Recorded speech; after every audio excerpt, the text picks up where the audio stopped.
Rightio viewer, so I was just mocking up the air conditioner bracket and power steering bracket and thinking to myself, no wonder it had all these cracks in it all through here and all across here, because it was really levered off those 3 bolts all the way out here with this weight in a 4-wheel drive. It did have this idler arm adjustment bar mounted here to the water pump, which is notoriously weak cast, so that was probably a pretty flimsy idea, but hadn't seemed to broken anything in the water pump yet. But so now I'm thinking I'm actually going to utilize a couple of holes you can see in the block, threaded holes down deep in there, make up a bit of a bracket and come up and connect to those 2 bolts that the fuel filter's on to give it some bit of leverage and support, because I've noticed there's been a bit of rubbing on the chassis now that I've looked at the chassis from the bottom of this power steering bracket. So I reckon all those cracks and sagging and bouncing and full driving hasn't been pretty. So yeah, a bit of reinforcement before this puppy goes back in.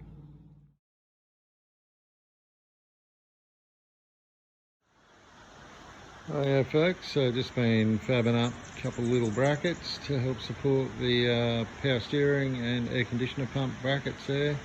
That'll come up a treat and gets painted. So I've started on the engine bay, and they did come out with this very heavy installation on the firewall. The ones that were done with Ford. I imagine there's aftermarket stuff happening as well, but based on what I understand about this car, this is a Ford original, so the thick installation is pretty consistent with that. Alrighty, so I just wanted to show you the updraft intercooler fan that I've been running for a fair while now. I think it's a 8-inch fan, I can't remember, 6-8-inch fan.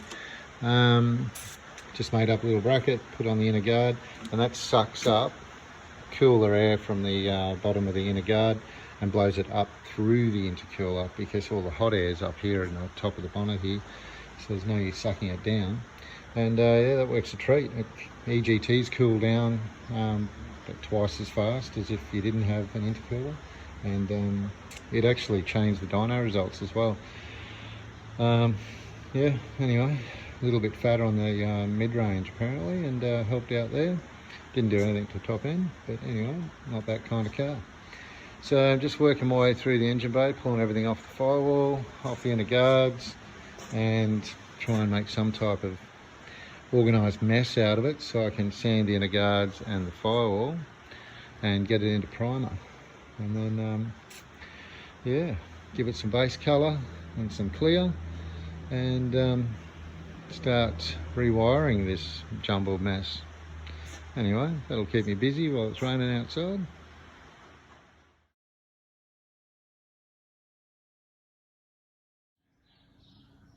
Oh, g'day Ken. So, got my brackets are made up, all with their top coat on. So they're ready to go back on the engine, and that should brace up this mount nicely. As you can see, fans on, and got some belts on. Might even run this up in the shed. Probably not while I'm painting though. Oh, as you can see here, I just run pretty cheap guns. Haven't really found the need to go and buy an expensive set yet. All my friends are right into their cars though, own panel shops, etc. I've got good ones, so I'm sure I'll take their advice one day and get a good set, but for now I seem to be getting by on the DIY with the budgets. But as you can see here, one thing I did learn off the boys is to take the gun apart and clean it properly every time. Makes a big difference. And over here you can see we have the inner guards and firewall in the 2-pack primer. So that has come along. It's looking pretty neat, and I'll give that overnight, little scuff back, and straight into the base colour. And yeah, we'll see how that goes. Alrighty, so inside there you can see the little bracket that I've made that comes up to support this arm. That's all fitted, it's all quite rigid now. And in this little video I'll also include some still shots of the alternator and also the air conditioner pump.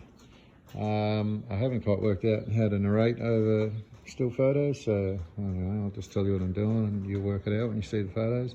Also too, there's a bunch of photos of the front of the injector pump when it's pulled out of the car, so you can see that's the old Mazda diesel Kiki that was in it, that I ran for years before I changed over to this petrol one. It's got exactly the same triangle shaped front piece on that injector pump as well. And in the photo you'll see that I actually had to die grind parts of it away so it actually fit, funnily enough. But anyway, it works, and that's how it was fitted when I bought the car. So I did the same modifications on this fuel pump when I got it, so it fit central to the gear in the timing case there. So anyway, if you do end up going to a Mazda injector pump, or heaven forbid a petrol with a boost compensator, you will also need to do those mods or it will not fit. But it's just the bolt holes, it's nothing radical, just let it center on the spine and gear, so it's all good. So yeah, she's pretty much ready to run up now. The bracket's all fitted, everything's good. I need to actually run it up, get up to 77 degrees, I believe it was, and re-torque the heads. Oh, sorry, the head bolts. So I probably will end up doing that in the shed. I just don't, it's a bit of a soot monster, so I don't want to do that just now while I've got paint happening. So anyway, this thing will sit for a little while, and then I'll get amongst it later and make some noise, hopefully.